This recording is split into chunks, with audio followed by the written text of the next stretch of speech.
एक दिन की बात है।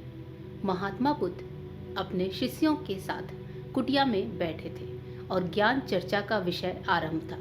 शिष्यों के आग्रह पर उन्होंने एक कहानी आरंभ की। समीर नाम का एक जल्लाद मगध राज महल के पीछे बने कस्बे में रहता था। वह मगध साम्राज्य का प्रमुख जल्लाद था। उसका सारा जीवन दोषियों को फांसी देने में बीत गया।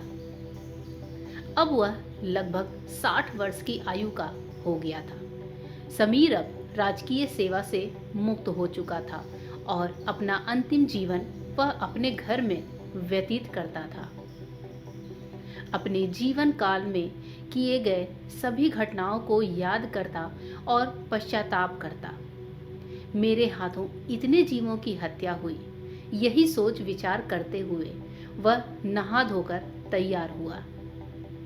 जैसे ही वह खाना खाने के लिए बैठा, दरवाजे पर आवाज आई। समीर बाहर निकलकर देखता है तो एक भिक्षुक उनके द्वार पर खड़ा है, जो जान पड़ता है काफी दिनों की तपस्या के बाद उठा है और भूख से व्याकुल है। समीर तत्काल अपना वह भोजन जो स्वयं के लिए था वह भिक्षुक को समर्पित कर दिया। भिक्षुक की भूख शांत हो गई। भिक्षुक प्रसन्न हुए। भोजन के पश्चात भिक्षुक और समीर दोनों बैठे हुए थे।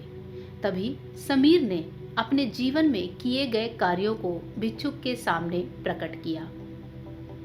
समीर ने बताया वह राजकीय सेवा के दौरान अनेकों कैदियों अथवा अपराधियों को मृत्युदंड दिया, जिसके कारण मुझे अपने पर अपराध बोध होता है और ग्लानि के भाव में सदैव ग्रस्त रहता हूँ। भिक्षुक बड़े ही शांत चित्त भाव से समीर की बातों को सुन रहे थे और रह रहकर मुस्कुरा रहे थे।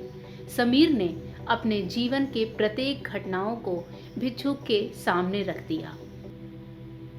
समीर की सभी बातें समाप्त होने के बाद भिक्षुक ने उसे दोनों हाथों से उठाया और हृदय लगा लिया। कहा, वत्स, तुमने यह सब क्या स्वयं से किया या फिर किसी के आदेश के कारण?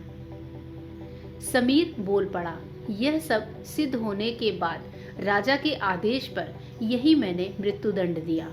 वत्स, फिर तुम दोषी कैसे हुए? तुमने तो अपने स्वामी के आदेशों का पालन किया है। ऐसा कहते हुए भिक्षुक ने समीर को धम्म के उपदेशों को सुनाया।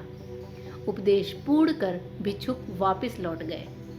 समीर जैसे ही भिक्षुक को विदा कर वापस आता है, उसकी मृत्यु हो जाती है, जिसके उपरांत उसे मोक्ष की प्राप्ति होती है। कहानी अंत कर महात्मा बुद्ध शांत हुए। महात्मा बुद्ध के शिष्य इस पूरी घटना को ध्यानपूर्वक सुन रहे थे।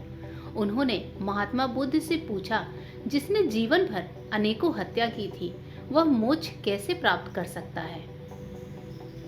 महात्मा बुद्ध मुस्कुराए और अपने शिष्यों को समझाया, जिसने जीवन में पहली बार ज्ञान की प्राप्ति की हो, अंत समय जिसका निकट हो और ज्ञान के शब्द उसके कानों में पड़े हों, वह मोक्ष की प्राप्ति कर लेता है।